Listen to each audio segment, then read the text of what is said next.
Good evening. Welcome to the August 13th meeting of the Glenville Town Board. Please rise for the invocation and the pledge of allegiance. Please join me in prayer. Dear God, we seek your help with our affairs today. Bless this meeting with your divine intelligence and help us to make the best use of our own. We are diverse in opinion here, yet we wish to mend our differences and reach agreement that is satisfactory to all. Please share your wisdom with us and help us to do right by all those who are concerned. We thank you for your blessing. Amen. Amen. I pledge allegiance to the flag of the United States of America and to the republic for which it stands, one nation, under God, indivisible, with liberty and justice for all. Please call the roll. Councilman Martin? Here. Councilman Pittlebaum? Here. Let the record show Councilman Ramachar is absent. Councilwoman Rosbowski? Here. Supervisor Pettson? Here. If you guys have an agenda in front of you, just a quick housekeeping before we begin. We're going to be removing an item off the agenda tonight, and that is item number 8. It is being removed from the agenda. Everything else is intact, and we do have an add-on number 1, which we will call it, which relates to the extension of sewer district number 7, and we'll take that up after item number 16 and before item number 17. And with that, I'll start with town council reports. I'll start on my left with Councilwoman Rosbowski. Councilman Martin. Yes, attended the meeting of the Local Development Corporation yesterday morning. Loan application has been received and is in process of review for Capital Land Subaru. Job creation is between 30 and 40 people, so we'll see how that fares over the next several weeks. Also attended the Planning Commission meeting the other night, and it was good to see such spirited attendance regarding the proposed subdivision by the Amador group. The room was full and a lot of good comments were received. I think the Planning Commission did a good job in starting that review. There will be a second public hearing for people's information. It's not yet been scheduled, but there is going to be a second. And I just think I'm very proud of the Planning Commission, the planning staff. They did a really nice job in presenting the project and working their way through it. Thank you. Councilman Pittlebaum. No report tonight. Excellent.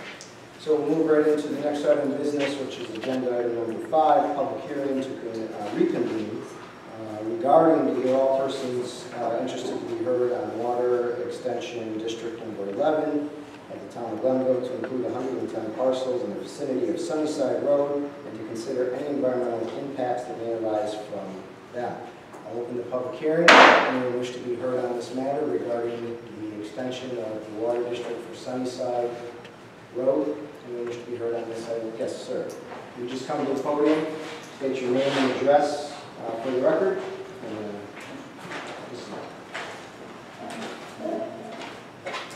Good evening, everyone. Ralph Rogero, 158 Sunnyside Road. I am very much for extending the water district and providing water to not only myself but the residents of the Sunnyside Road and the Gardens area. Thank you. Anyone else wish to be heard? Ma'am.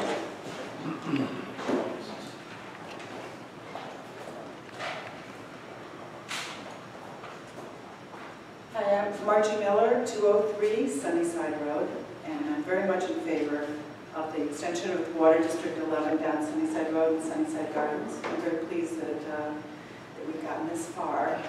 Looking forward to having the water. Thank you. Thank you. And I was remiss to point out we do have the engineer with us tonight, Mr. Kessner. We did have an overview in the original public hearing. I know the residents were here. If you like, we could have another quick overview if anyone has any questions on the water district, or we could just leave it if you have questions. The engineer's here to answer them. That would be fine too. Anyone else wish to be heard on this particular matter? Yes, sir.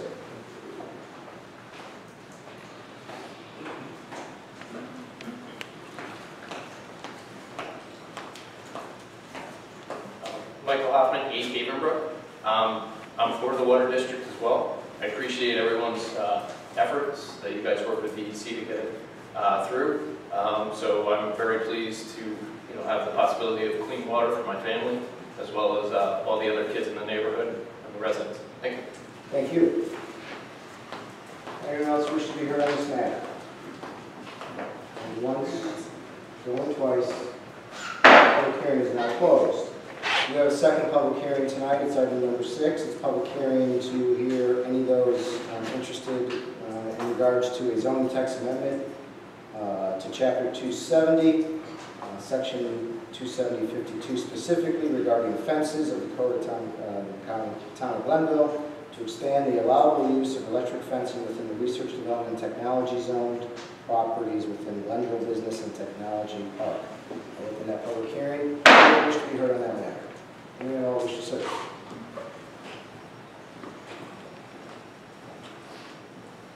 Thank you, Mr. Supervisor. Worked with the council, the board, Kevin, a few of the folks up here. We would appreciate it if we could go ahead and move forward with this tonight. I was here for any questions that you want to have. Excellent. Great, thanks. Thank you. Oh, I'm sorry, just the state name. Pardon me. Michael Pate, Columbia, South Carolina. Traveled a long way. Going home. Anyone else wish to be heard on this matter? Again, this is the matter regarding allowing the electric fence use in research, development, and technology. Sir.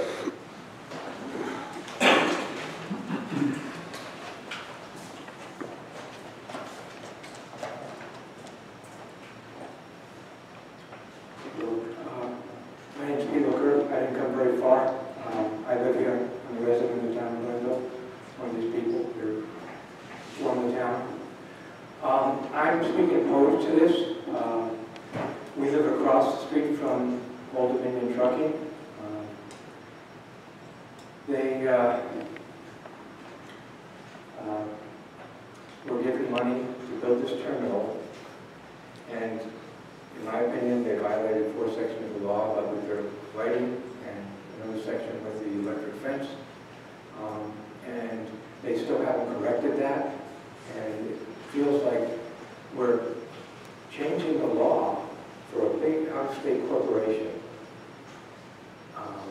And I haven't seen any heard any justification for it. I didn't see anything in any of the town website. Now, there may be something out there. I'm more familiar with state law, where when somebody proposes a law change, there's reasons, paragraphs, and whatever given as to why and what the purpose of that is, and what the side effects are. I haven't seen any scientific evidence for the benefit of this or to the detriment of it. The rationale for giving taxpayer money to Old Dominion to move from Colony to here, I believe, was to create jobs. Now, when this illegal fence which they installed, and they have signs up every 50 feet saying 7,000 volt electric fence, they installed it inside of the 8-foot fence with the barbed wire on the top. Knowing that they didn't get approval from the town on that. Now their justification for it, I don't remember exact terminology, but I don't have the paper in front of me. But basically the written justification for it and why they needed a variance to do this was because guards don't show up for work, 1. 2, fall asleep at work. 3, steal things from companies. Now that was their justification for this fence. Now, if we're giving them money to create jobs, and then they're saying we don't want to hire people to work for us because they don't show up for work, they fall asleep, and they should be replaced by a machine or electric fence, it doesn't seem appropriate to me, that's all. The 4 parts of the town law that they presently still violate, the intent of the town law was that properties would not be significantly impacted environmentally, visually, or through reduction in property values. Glare, whether directly reflected, whether from floodlights or high-temperature processes, shall be confined to the property in which it is generated. 27074, off-street voting, lighting, illuminate off-street voting shall be configured in a manner as to not reflect upon adjoining properties or streets. Light sources shall be shielded and projected downward. That's towards the earth. Off-street parking, all lighting associated with parking areas will be directed into the parking area and away from any adjacent properties and public right-of-way.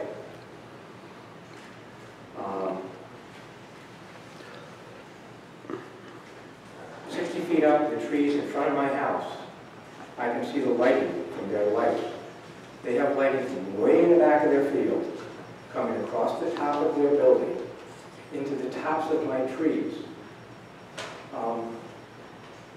I'm no physicist, just a son of an engineer, but my understanding is that is not shielded and aimed on their property. It's aimed across the top of their building. It provides them with no useful purpose whatsoever. It just lights up my trees and wipes out probably 2/3 of my stars that I used to be able to see at night, okay? We need darker curtains now. We used to be able to read, they fine-tuned it a little bit, so I can only read the larger print in my bedroom at night with no lights on. There's no purpose for that. And if they don't know how to aim their lights down, do you really want to trust them with a 7,000-volt electric fence? I mean, at a minimum, I think they should follow the laws. And I can see where you might violate a law inadvertently and then go correct it. I can see where you could violate a law and nobody cared. But these are people. There's about 25 houses over there. And a significant portion of them, over 20 of them, that signed a petition asking for the correction of this. It was supposedly, somebody came up from down south and supposedly re-aimed some of the lights, and they did put a few shades on some of them. And so now in the wall on the other side of my bedroom, the white spot that I have is about twice the size of this. It now has lines across it. So if at night I get up, I could actually write something on it and I would do it evenly without. So there's a slight improvement there. And then when I asked the zoning board of appeals to review this, I was told that they wouldn't. That night, they did turn off some of the lights, and they've left those off for the last 2 weeks. So like I said, I can't read the fine print anymore at night in my bedroom without the lights on. So I'm just saying we should take care of this first before giving them, changing a law to benefit them as opposed to people working and getting a job. Seems to me the wrong path to go here. And I don't know if there's other citizens in the town that are opposed that we change the law and have more electric fences. So I'm asking that you not do this, and at the same time, possibly reconsider it down the road if they would follow the law in consultation with the neighbors there, and to our satisfaction. The law is about being a good neighbor.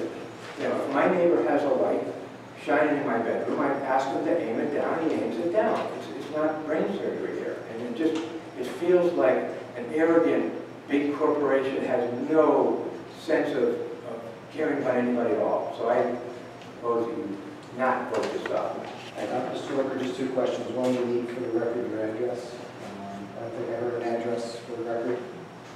1965 Amsterdam Road. And then second, just a quick question. Do you have anything specific against authorizing, aside from the set of circumstances you've mentioned, anything specific against an electric fence in a research and technology development zone? I don't have any specific information. There was, but again, I saw no specific information proposed why it needed to be changed. So I haven't seen an environmental impact study. I haven't seen scientific studies indicating what the likelihood is that it will fry somebody. I don't see the likelihood of how often our fire department gets called out or the police get called out in the middle of the night. I don't have any of that basis, but I haven't seen any evidence showing that there is no effect. Thank you very much. Anyone else wish to be heard on this matter? Yes, ma'am.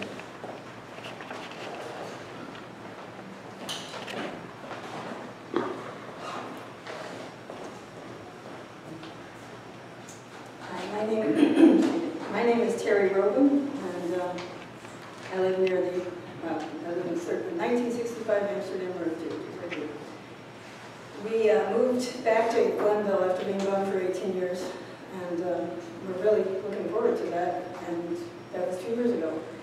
And since we moved back, we've had this constant construction of the Old Dominion and then now the Scalisi building too. And it changed the neighborhood entirely from what we remembered from 18 years ago. There wasn't really anything in the industrial park across from those houses back then. I know that somebody at the town or whatever, sent us a letter about the proposal of this building and these businesses coming when we were in the middle of moving and getting ready for closing and stuff. So we didn't really pay a whole lot of attention to it. Didn't know really what was going to happen. But I just have to say that the electric fence idea, I just don't get it. There is a, I guess, public road that we can walk on across the street and sort of look at the Old Dominion place, and it's pretty intimidating looking, and it's pretty much concrete and big, huge trucks and a lot of light, and it sort of reminds you of a maximum security prison. And to put electric fence on top of all that just doesn't seem necessary to me at all. I don't understand why they need it. I mean, it's almost, and we've had friends, that visited our house and said, what is that, the NSA or something? What's all this high security about? What are they trying to hide here? I mean, it's a trucking place. And, it has made a huge impact on our life there, and particularly at night when there's a lot of noise, and I wear earplugs in both ears. That's the only way I can sleep, because there's a lot of noise from the trucks coming in and out and banging and hitting potholes and squealing and beeping and all that stuff. And of course, there was a lot of noise during all the construction for the last 2 years. But I just, if you want something specific about electric fencing, I don't understand why it's necessary. I don't know why the law is against it to begin with. There must be a reason why people made a law that said no electric fencing in this town. There's already 3 rows, I think, of barbed wire fence on top of that fence that they already have, which I think automatically opens and closes, and it just seems sort of bizarre to me to have electric fencing on top of it, and like Pete said, maybe have more problems with it, like police or fire or people getting hurt or birds or animals getting hurt, or I don't know. It's I know we're not talking about the lighting, but unfortunately the lighting does impact us a lot, and we do feel skeptical about the safety of an electric fence situation. Since we've seen what else has happened, it's sort of like having this across the street from your house all night long. Sort of the difference between Cumberland Farms on Mohawk Avenue and their crazy bright lights and the lights at Stewart's. There's a big difference if you go to those 2 places at night. You get blinded at Cumberland Farms. At Stewart's, it's not even noticeable. I'd like to know why they need electric fencing. I just don't understand. I don't see anybody trying to break in there, and if they did, they'd be crazy, because there's, you'd have to have a sledgehammer or something. I don't know. There was one other thing I did want to say, but now I can't remember. But anyway, I'd like to know, before we have to put up with more of this stuff, why we do, and why they can put a fence up with no variance. And yet, we had trouble getting the solar panels put up because we needed to get a variance. So that's it. Thank you. Thank you. Anyone else wish to be heard on this matter? Anyone else? Going once? Sir.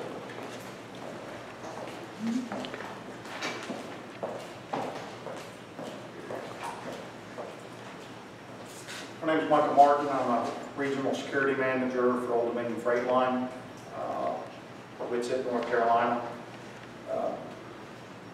I appreciate all the concerns of the residents of the neighborhood. I know we've addressed many through all the planning commissions and the zoning commissions and the environmental.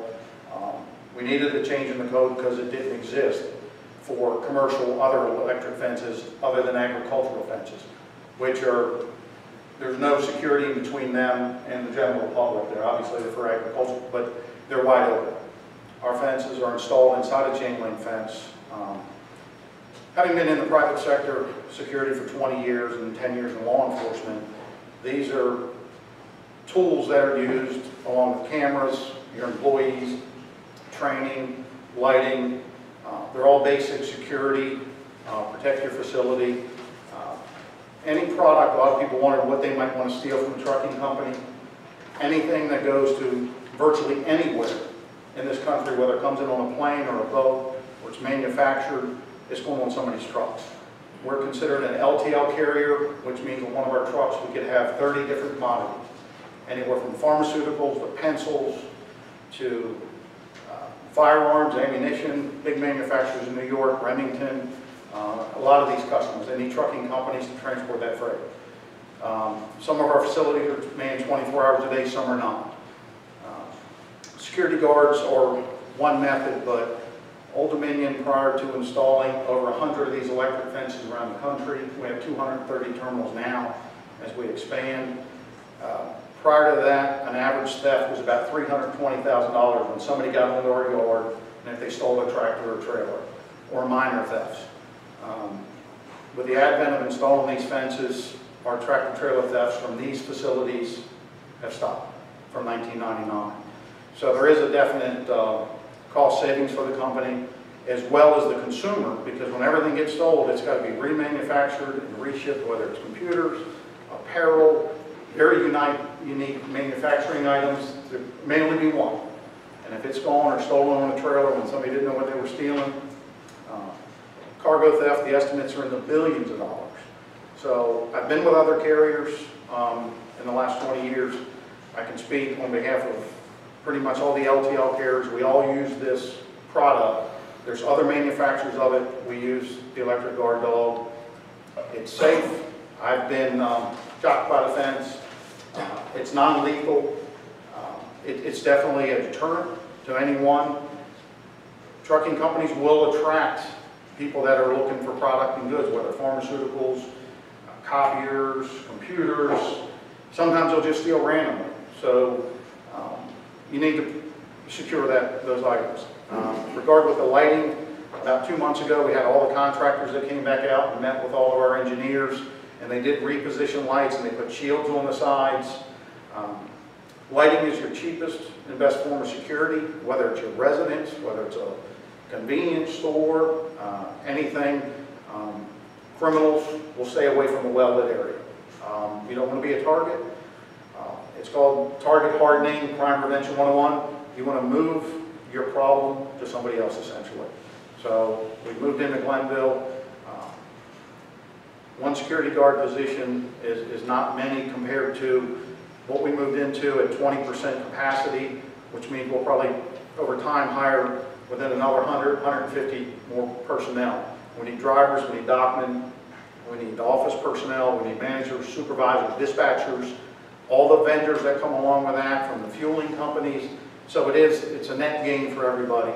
And we are in an industrial area. Hopefully, being a new facility, there's one going in next to us. It's not a transportation company, but it's bringing all that business. And there's no doubt that area needs to be revitalized, especially that federal property that looks like it's been sitting vacant for a long time. And hopefully these steps, we are the first one that may have this type of electric fence. We need a change in the code, because apparently by law the variance wouldn't address that. And that's why we're before the board now. And if there's any other questions, I know I've met some of you. Well, I just have one simple question. Yes, sir. Are you in 100% compliance with your site plan application as approved by the planning board? After the last meeting, I believe so, yes. Okay. Why were you in compliance on day one when your CO was issued? Old Dominion has a process when the initial plans are coming, put forward, the fences aren't part of that. No, I understand. I'm talking about the lighting. I'm not a lighting engineer. That would have to go to someone from our real estate department. In those meetings, I understood that somebody said, well, something was put down originally. I know they went with a different type of lighting, and then they had to change the light heads. I can't speak to that from the security department versus what our building department did. Well, no one is happier than me to have you here with your employment, but that site plan, when it's approved and stamped, that represents a contract between you and this town.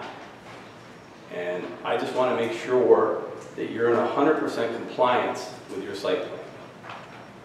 And I would like some assurance that that is the case. And if it's not, I'd like to know when you intend on coming in compliance. My understanding when we came out 2 months ago, that was addressed. We had other board members apparently came out to check. I know the resident mentioned things were turned down and these shields were put on the side of these light fixtures. And I'm not aware of anything else that, Let me any just other questions? interject, we are in a public hearing for a certain item. Okay. This isn't the time to question, but since you brought it up, Jim, as I understand it, and if we have a code enforcer here, we might be able to explain it better than I, but as I understand it from our building inspector, you're using LED lights, correct? LED lights in the... Yeah. Right, so our code, and if I'm wrong, correct me, as I understand it, our code doesn't address LED lighting as far as intensity, or we can't measure the intensity of the LED with whatever has been measured with traditional lighting. And so when these heads were put on, they didn't require shields because it scatters. You know, I don't understand lighting all that well, but it scatters at a much further radius than traditional lighting. And so now we had to go back and put the shields on. And as I understand it, talking to our building inspector, that we should be in compliance, as I understand this particular juncture. I was more involved in it than I was. It was my understanding that the lighting plan that was approved by the Planning and Zoning Commission was not the lighting plan that was installed on the site. Okay. So maybe it's the LED question. Did some modifications to it, and it was sent back to the lighting engineers. I'm not aware of what that result was. They were out about 2 months ago, actually the morning of one of the hearings, because I was obviously in town, and they were there to address those concerns. We'll follow that up in the appropriate time. I don't want to turn the public hearing on this matter into something else. It's not. It shouldn't be. I'll confirm that through our real estate department. Any other questions relevant to this issue? Thank you, sir. Anyone else wish to be heard? Anyone else wish to be heard on this meeting? Seeing none, that hearing is now closed. We move to the next item on the agenda, which is privilege of the floor. Just to clarify, if you spoke at the public hearing on an issue, you're free to speak again at privilege of the floor. So it's a second bite at the apple, just so anyone who wants to clarify anything can come up again. I'll start with those who have signed up first, and then we'll go to anyone who wishes to be heard after. Just raise your hand, we'll invite you up, and feel free to address the board with your issues. So the first person we have signed up, I cannot read the last name, but it's Kathy on Spring Road. And again, if you could just say your name and address for the record. I'm Kathy Garrison, and I actually put my daughter's address, 62 Spring Road, because she lives in your beautiful town. But I serve as the Capital Region President for CSCA, and I represent the workers in your town. And over the years, we've had a very good working relationship between the two parties, and I hope that that doesn't change. But I found out that tonight you are going to look for approval to enter into a contract for the cleaning services. And we have two positions that we've represented for up to 20 years. And we would ask that, you, well, acknowledge and consider that this is bargaining unit work. And we believe it's bargaining unit work. And we believe we've been doing it for all these years, and that they deserve to continue to remain in our bargaining unit. And we believe that we have a fight that we can win on that front. But without going to the fight, and although that's important for us and our members, to keep the work public is in the best interest of the town. And we just heard from a private company who's worried about security. When you outsource town work, work where people are in your town buildings, and you don't have the control as to who's actually coming in and coming out of them, you lose a service that you've had. It also provides some of your town residents with some work here and there over the years, and we think that it is best left within our bargaining unit and within the town. So as you consider this tonight, at the very least, I would ask that you delay this decision because we've had a good working relationship. We'd like to have more meetings so that we can discuss what you're looking for and how we can best meet your needs. So thank you for your time. Thank you. The next person I have signed up is Dave Geller.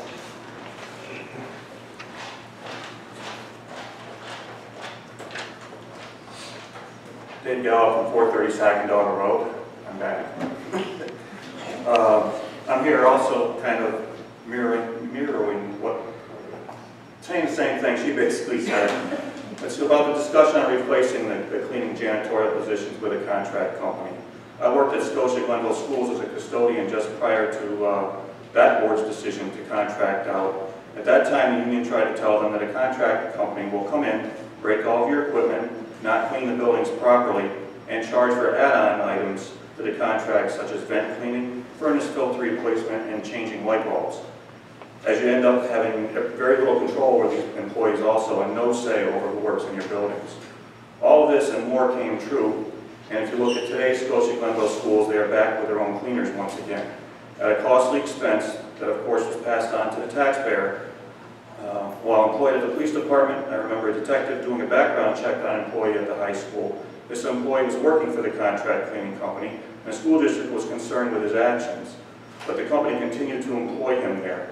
His background check came back with numerous convictions for sale and possession of drugs in the New York City area. Please don't make the same mistakes Scotia Glenville schools did. Keep your own employees, whom you have control of and who take pride in what they do and in cleanliness of the buildings they work in. If you're looking for savings, maybe there should be a look at the police lieutenant who supervised the dispatchers who recently left, who are now county employees. This position could be eliminated and this officer redeployed to the road with a savings paying for this cleaning position. If you decide to go with a contract cleaner, then I say why stop there? Instead of pulling off the Band-Aid slowly, pull it off quickly, put it up to a vote to our residents to dissolve the town and revert to the county. You started the process by allowing public safety dispatchers to leave. You continue it with contract cleaning, just end it by dissolution. Unless you're afraid the residents will dissolve the town board, and you will then also have to look for a job, just as the person working at the cleaning town hall now will have to do. Thank you. Thank you. The next person we have signed up is Michael Parrish. Okay, and that's the last person we have signed up for closure of the floor. Anyone else like to be heard on this? I'm sorry, closure of the floor. Anyone else like to be heard? John?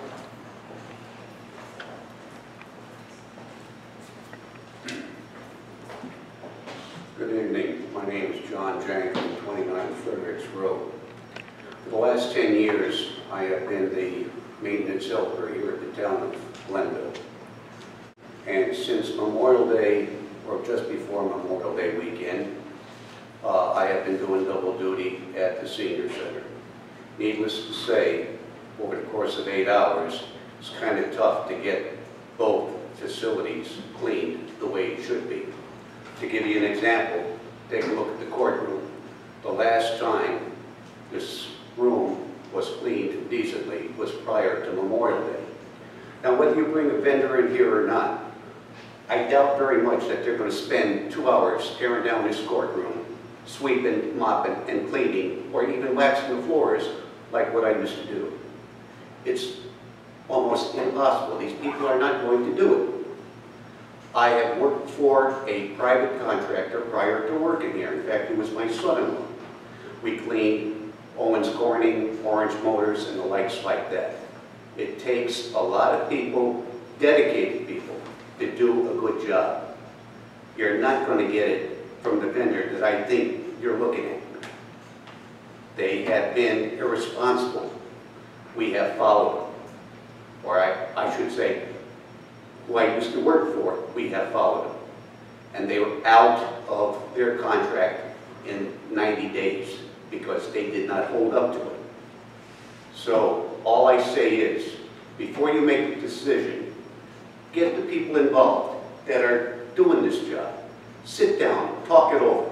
We can come up with a solution. You can find good people, dinosaurs like myself that do or try to do a good job, day in and day out, with no problem given to our employer. I hope you give it good thought and a lot of time, because there's a lot of things involved, from ordering supplies, distributing supplies, and using the supplies. And please, think it over very, very thoughtfully and give it a long process with people involved. Thank you. Thank you, John. Anyone else wish to be heard? Okay, we'll go to the floor.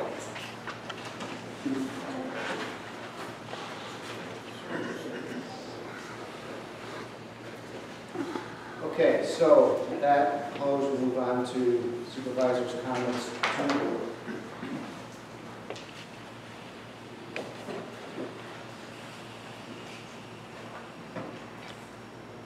Okay, I've got my report, Gina. I know you're dying to hear what I have to say.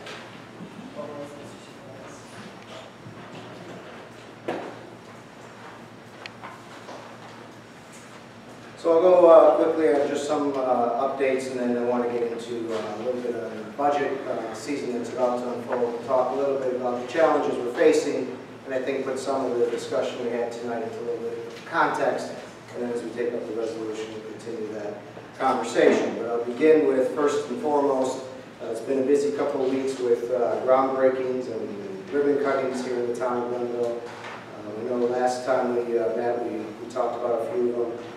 We just attended a groundbreaking, or what they call a steel up ceremony, because the steel is already up on the new hangar at Richmore on July 31st. It's a phenomenal, it's a mammoth size. It makes the other hangar look like a little room next to it. It's going to be huge, and it's going to be an important expansion at the county airport, and what they're able to do with bringing a new service for residents at the county airport. It was a nice ceremony. I also, on August 8th, met to discuss water meter performance contracting with Johnson Controls. I know we have some question on going forward with what we call performance contracting. They presented some information that I'll be sending on to our legal counsel and for reaction on what's allowed and what's not allowed in the performance contract if the board decides to go forward with water meter replacement. We had a good conversation and have some additional information to consider, and we'll bring that to Mike, and then maybe have that discussion again at the next work session just to see where we are. Gail at the Chamber of Commerce came by to discuss, and she's the Vice President of Government Relations, as you know, Gail, at the Chamber, to discuss the tax cap issue. I think the business community, who are ardent supporters of the tax cap, are starting to see the fundamental flaws in the tax cap legislation. She wanted to discuss our perspective on the tax cap and going forward how it is impossible for municipality to particularly make investments in capital improvements, make investments in equipment, make investments in vehicles without breaking that tax cap. And so I think they're getting interested in helping spread that message to the legislature that there's a fatal flaw in this bill, in this legislation, that ties our hands when we can't make an investment without the tax cap being broken. So it's an interesting, I think, movement in the business community, and I'm hoping that we're able to work together and see if we can get more information on that. I attended the EIG committee report this past Friday. They did a phenomenal, and I can share all this, so I'll email to you, a very comprehensive report on where our energy costs are. They broke it down by analyzing our bills, where we spend most of our money. They did it by function, town function, and then they did it by within each, like the pump house, they did it, showed spikes at a certain time for every one of our electric meters. Interesting enough, I would say the pump house is our biggest user of electricity. So when you're able to really drill down on this information, 54% of our energy costs are electricity. Of that, 28% comes out of the pump house, which, is no big surprise. Only 5% comes out of town hall. That's the next biggest user of electricity in the town. So really, we want to spend our time looking at how we can do more energy efficient programs at the pump house. And it's just an interesting 20-page analysis of our energy costs and where we're spending money and where we can save it. So I'll share that all with you as we go forward. On August 11th, we had a ribbon cutting at the Ellison Medicine Facility at Social Plaza. Phenomenal facility. It's going to be a great resource for our residents, not just the doctor's office that is there, but the blood draw that is there. It can be used by non-patients of that doctor's office. And we had another chance to look at the social building, just about 90-some-odd% complete, beautiful building. It's really a prideful place for Glenville. We had a lot of people from Schenectady come up, from the Ellis Medicine campus, and they were really impressed with what's going on in Glenville. So that was a nice thing. The next day, on August 12th, I went over and celebrated the 30th anniversary of ESAM with a ceremony they had and showed us through their exhibits. Wonderful exhibits over there at ESAM on World War I, World War II, the lunar landing. We had a great turnout for that celebration, and if anyone can get there, it's worth a visit, I would suggest. We'll be meeting with DEC on August 18th to discuss some more progress on the cleanup on Freeman's Bridge Road. The water line is a piece of it. We were successful with that, but we got to get back to focusing on the cleanup of the source property, and then I'm continuing that conversation with DEC on the 18th. We're not going to give up on that. We're not going to say, okay, we're done. There's still a lot of important work for Freeman's Bridge Road we've got to do. I'll also be meeting on that same day with the Clifton Park Water Authority. As you know, their contract is up at the end of this month, so we need to begin discussions on where we want to go with the water contract for them, and that will be talking on the 18th. And then lastly, I thank you all. I know Councilwoman Rosbowski got it. Marshall and Sterling celebrating their 150th birthday on the 19th at their office, a chamber event, and I think we're all invited, all chamber members to the town, so hopefully we can all be there. Just quickly, I want to talk a little bit about the budget memo we put out to the department heads. We started the budget process. It went out August 4th, and just to give you an idea of where we are, and I think most of you know it from the financials you get from Jason and whatnot, but it's good to have it out and where we can all talk about it. We face significant challenges in 2015, and we know that. And I've outlined a few of them here in this memo. The first is the unsettled union contracts. As you know, all three contracts are not settled.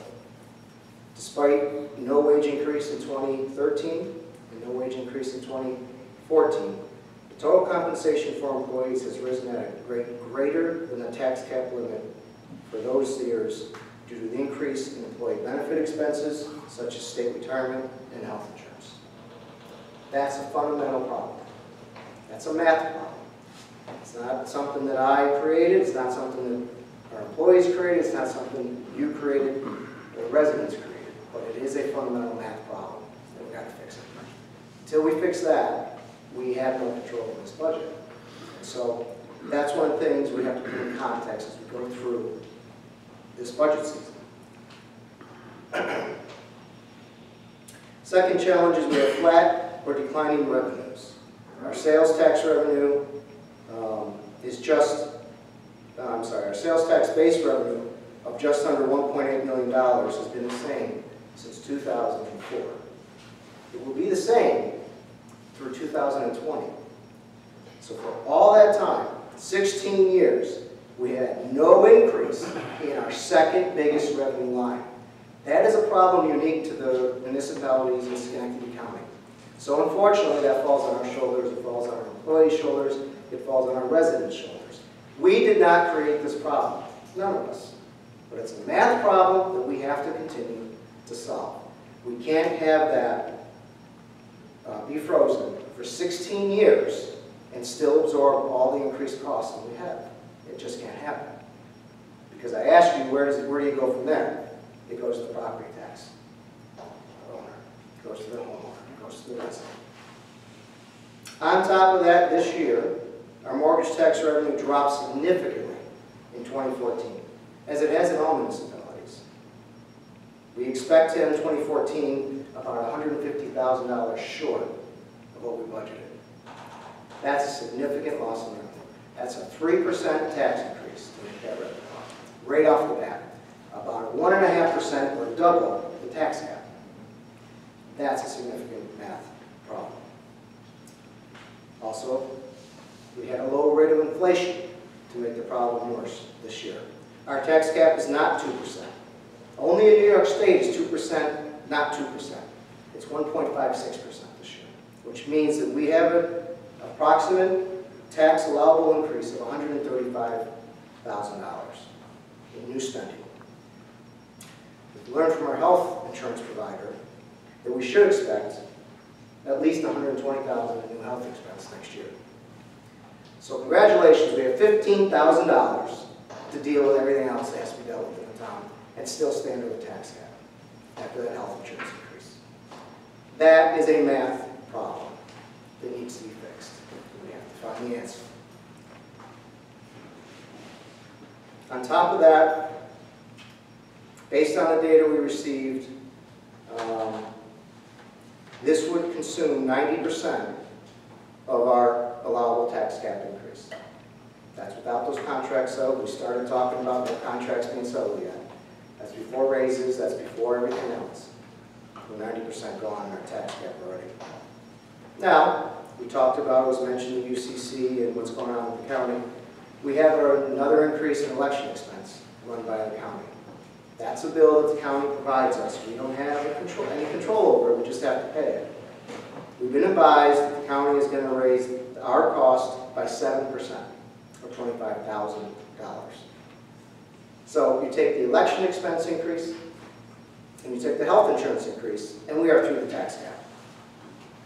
We have to mitigate against that in order to avoid breaking the tax cap, which I think everybody understands is the spirit of the tax cap law, is not to break the tax cap. So I won't even get into the capital project needs. We don't have the room under the cap to even talk about equipment, about capital improvement needs, about anything else. So when we look at what we're about to take up tonight, I ask that people look at the harsh realities that municipalities are dealing with. They're math problems. That's all they are. And there's answers to math problems. But we've got to find them. We've got to find them together. Because until we find them, we have serious issues they're managing against. Just to give you guys an overview of where we are and what we're doing, the department budgets will be submitted to Jason and myself by the 25th. We will have, we will submit the supervisor's budget by October 1st. We will have our department hearings next month, so September 3rd starts our first department hearing. September 10th, should be a Wednesday, is our budget forum presentation to the residents. And then September 17th is our second budget hearing forum. And then by October 1st, my budget will be filed, and we as a board will go from there and discuss changes to that budget for an early November adoption.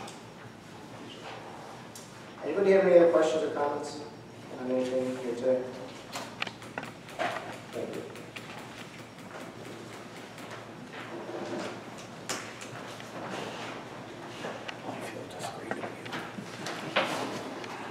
Okay, back to the agenda. We will, again, taking item number 8 off the agenda. We'll move on to item number 9, which is a resolution pursuant to seeker, determining a seeker determination for extension number 43. Do I have a motion? I'll move it. Do I have a second? Second. Moved and second. Any discussion? This, again, just to give you an idea, is since the town of Glenville intends to establish the extension of Water District 11, this is a determination on a new extension of the existing water district.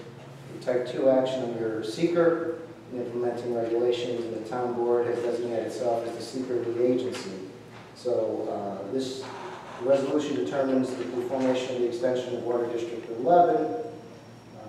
Has no further environmental assessments needed, or reviews, or findings that are necessary, and so this resolves the town clerk to place in the file the town clerk's office this resolution of a type 2 determination. So we are essentially determining this in the type 2 seeker bylaw. Any questions or comments? Seeing none, please record the vote. Councilman Martin? Yes. Councilman Pedalani? Yes. Councilwoman Wozzachowski? Yes. Supervisor Pettsley? Yes, resolution passes. Next resolution.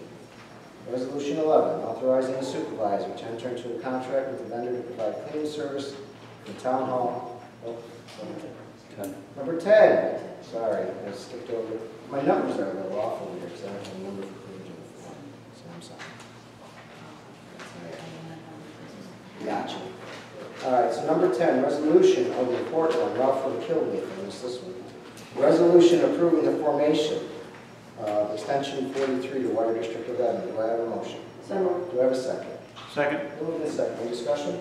Mr. Supervisor, this resolution is connection with the proposed extension number 43 to Water District number 11, which will consist of the installation of mains, valves, lateral extensions to 110 residential properties, fire hydrants, related structures, and appurtenances, related site work and ancillary costs, including land or rights of land, original equipment, machinery, furnishings, and services. This resolution also affirms that we followed all of our proper public hearing notices, etc., in connection with this project. It also states that the maximum amount proposed to be expended for the construction of the improvement is estimated to be approximately $2 million. The plan of financing includes approximately 90% funding from the State of New York Department of Environmental Conservation, with the balance to be funded by the town of Glenville Water District number 11 Capital Reserve Fund, except for the lateral connection costs for properties identified in the report, which shall be borne by the individual property owners. Thank you. Do we have any questions or comments? Just to say, I'm happy for the families down there in that area. Also, importantly, this resolution in order would be subject to a permissive referendum as provided in section 2 of the town law, which means that any resident that is not in agreement with the formation of this district and the associated costs could file a petition. Resident of the district, the proposed extension, could file a petition against the establishment of the extension. Thank you. Any other comments or questions? I want to congratulate the board for all the work on this. I want to congratulate our employees. I want to congratulate the residents who stayed vigilant and kept at it. And I mostly want to congratulate DEC for stepping up to the plate and doing that, which is right. And this will ensure that our residents have access to clean, safe drinking water for generations to come. It was really a significant, if I can share, Mark, the engineer said, I think you said today, you haven't seen a deal this good in a long time? Yes, I haven't seen a deal this good in a long time. It really is a significant improvement for our town and for the residents affected. So my hat's off to DEC. I know they don't always get credit for some of the things they deserve credit for. They get a lot of criticism, but they have good people there. Would it be appropriate to send along a brief letter of appreciation? Why did they extenuating circumstances? Absolutely. Yeah, we can do that. Anything else? Seeing none, please record the vote. Councilman Martin? Yes. Councilman Pedalani? Yes. Councilwoman Wozzachowski? Yes. Supervisor Pettsley? Yes, resolution passes. Next resolution, resolution 11, authorizing the supervisor to enter into a contract with the vendor to provide cleaning services for the town hall and senior center. Do I have a motion? I'll move it. Do I have a second? Second. Moved and seconded, just for point of discussion, so everybody's clear on what we're talking about here. There's a resolution here that goes through a lot of whereases. I'm not going to read all the whereases. However, the resolution does indicate the recent review, and again, I'm going through 2 pages here just to summarize. With the challenge of the state mandated tax cap levy, and to keep the increases of its 2015 tax cap increases to no more than 1.56%. With the rising cost of health insurance already consuming most of that tax cap space, forcing the town to seek a more economical manner in providing cleaning and maintenance services. This resolution would allow, one of the things that's, I'm sorry, it just caught my attention. One of the things that's interesting in the whereas is here, in the town that has no interest in negotiating. So one of the things that was interesting is this was brought up a privilege of the floor that let's sit down and talk about it. Let's sit down and figure out how we can look at this differently.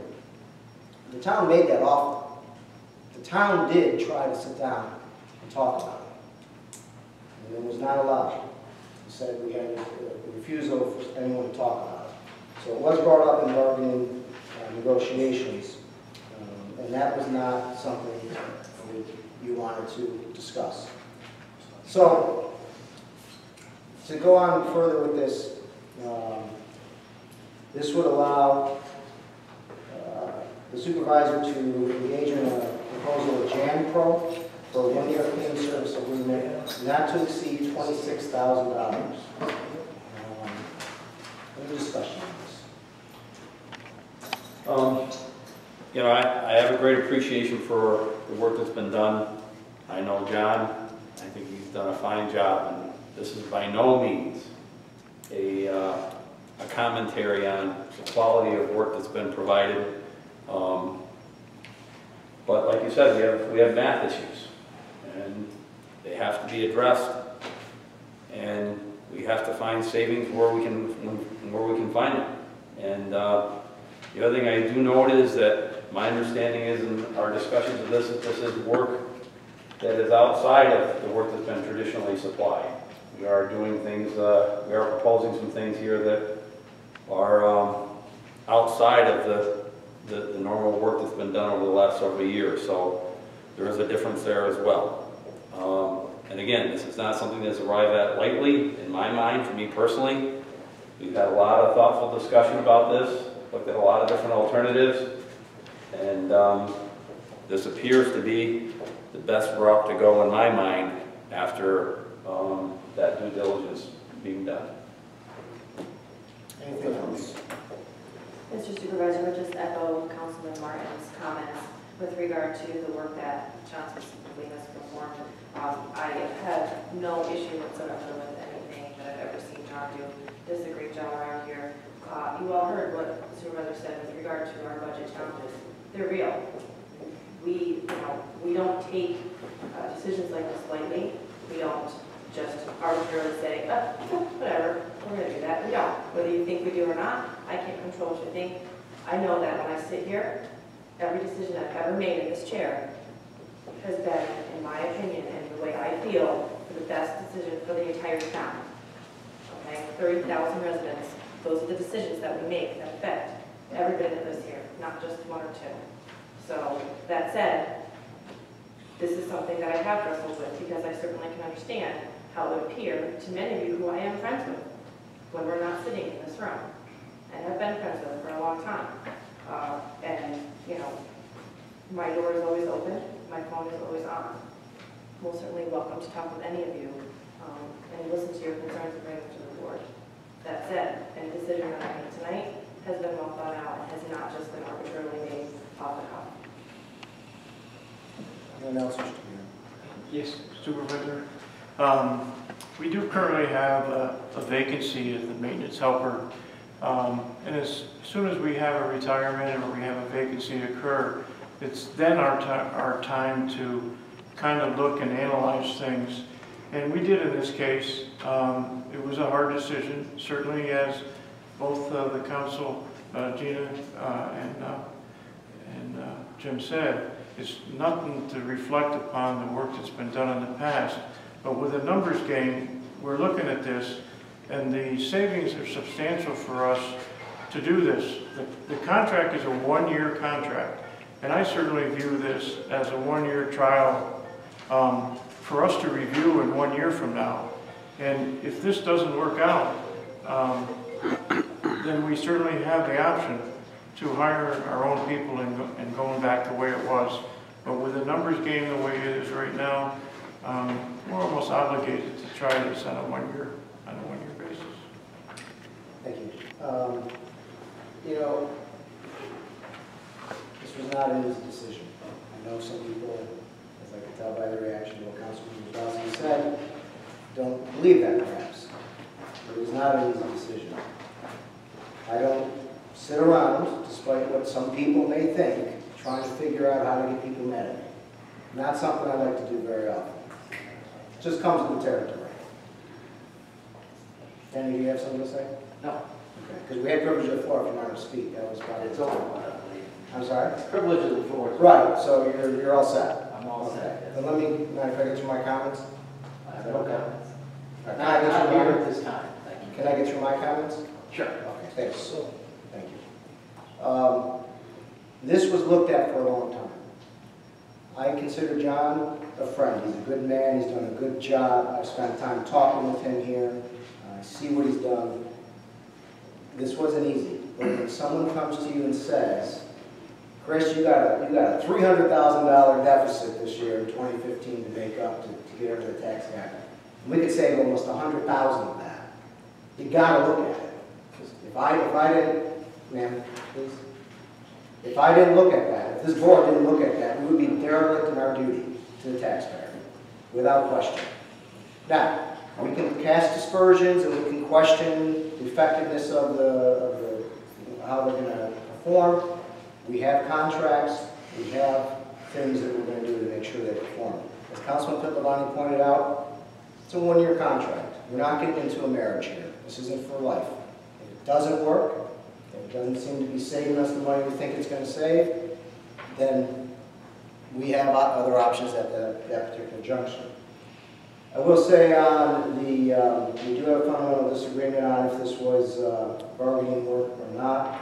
The resolution does say that for a number of years, a large portion of the town hall building was exclusively cleaned by a private contractor, while the remainder of the town hall and the senior center have been cleaned and maintained by a combination of private contractors, highway department, town hall staff, and others. So clearly not bargaining work exclusively, but this option is available to us for this particular position. So again, how we can tell the taxpayers that we're not looking at this and not willing to try something that can save them $100,000 yearly, I don't know how we can look them in the face and not do that. Anyone else have anything else to add? Seeing you, please vote. Councilman Martin? Yes. Councilman Pittavani? Yes. Councilwoman Wozzachowski? Yes. Supervisor Ketchel? Yes, resolution passes. Next resolution, resolution 12, authorizing $5,000 from the ready fund to be used to purchase and install town welfare signs. Do I have a motion? I'll move it. Do I have a second? Second? Moved and second. Any discussion?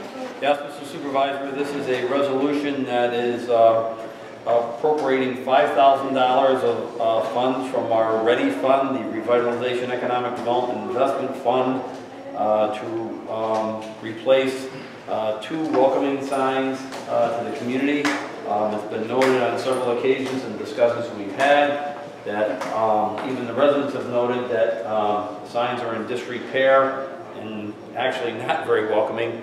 And this is an attempt to begin to fix those signs on a gradual basis. So that's what this is about. Thank you. Any questions or comments? Okay, well, again, I think this is an important investment. It's what READY was developed for, to make these types of investments in beautification, as you mentioned, Councilman. And so I think it's a good start. I know Councilman brought up a concern there may not be enough. I think yeah, we're going to see how this comes. We're going to see how this comes out. The other thing I wanted to add is we're going to attempt to have these signs fabricated and supplied by in-town sign providers. So we'll see how this comes out. Any other questions? Yeah, we might be back for a little bit more if necessary. Right. Any questions or comments?